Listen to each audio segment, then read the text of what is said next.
তো আপনারা জানেন যে যে জুলাই অগাস্টের ঘটনাবলীর প্রেক্ষিতে আমাদের রাজশাহী মেট্রোপলিটন পুলিশের অনেক ক্ষয়ক্ষতি হয়েছে, আমাদের স্থাপনার ক্ষতি হয়েছে, আমাদের যন্ত্রপাতি, আমাদের অনেকগুলো গাড়ি আমাদের ক্ষতিগ্রস্ত হয়েছে, পুড়িয়ে গেছে অথবা পুড়িয়ে দেওয়া হয়েছে। তো তৎপ্রেক্ষিতে আমরা অগাস্ট পরবর্তী আমাদের যে অপারেশন কার্যক্রমের কিছুটা স্থবিরতা ছিল, আমরা সেটা কাটিয়ে ওঠার জন্য আমরা আমাদের বর্তমান সরকার এবং আমাদের পুলিশ হেডকোয়ার্টারের মাধ্যমে আমরা চেষ্টা চালিয়ে যাচ্ছি। আমরা ইতিমধ্যে আমাদের সকল থানা ফাঁড়িগুলো আমরা সচল করতে পেরেছি, আমাদের কার্যক্রম চলছে। আমাদের কিছু কিছু লজিস্টিক সমস্যা ছিল, বিশেষ করে আমাদের গাড়ির সমস্যা ছিল।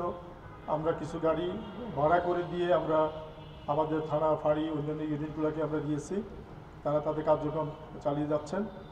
তো আমরা ইতিমধ্যে আমরা পুলিশ হেডকোয়ার্টার থেকে আমরা 3টা নতুন গাড়ি পেয়েছি। এই গাড়িগুলো আমরা আমাদের অপারেশনাল ইউনিট, আমাদের যে থানাগুলো আছে, আমরা থানায় হস্তান্তর করতে যাচ্ছি। আমরা আশা করি এই গাড়িগুলো হস্তান্তরের মাধ্যমে থানার কার্যক্রম আরও বেশি সক্রিয় হবে এবং গতিশীল হবে। আমাদের উদ্দেশ্য হলো নগরবাসীকে তাদেরকে নিরাপত্তা নিশ্চিত করার জন্য আমাদের যা যা করণীয় আমরা সেটা করে যাচ্ছি। আমরা ইতিমধ্যে আপনারা দেখছেন যে আমাদের আগের চেয়ে আমাদের কার্যক্রম অনেক বেশি গতিশীল হয়েছে। আমাদের জনবল কিছুটা পরিবর্তন হয়েছে, বদলি হয়েছে, যার ফলে সেটা এখন আমরা নতুন জনবল দিয়ে আমরা কার্যক্রম আমরা চালিয়ে যাচ্ছি। আমাদের এখনও কিছু সমস্যা আছে, সেগুলো আমরা আশা করি অচিরে আমরা সেগুলো সমাধান করতে পারবো।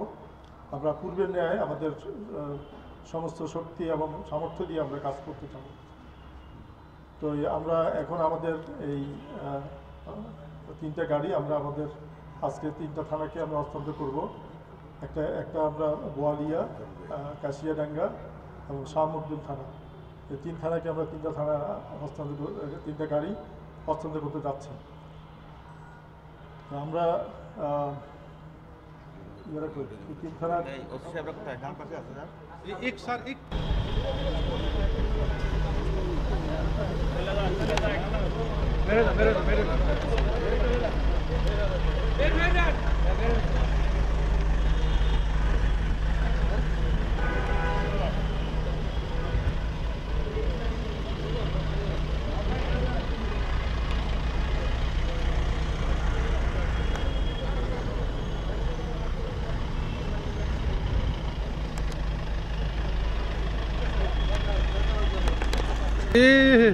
রাসেল চলে যাবে ওই গাড়িতে, যাও যাও।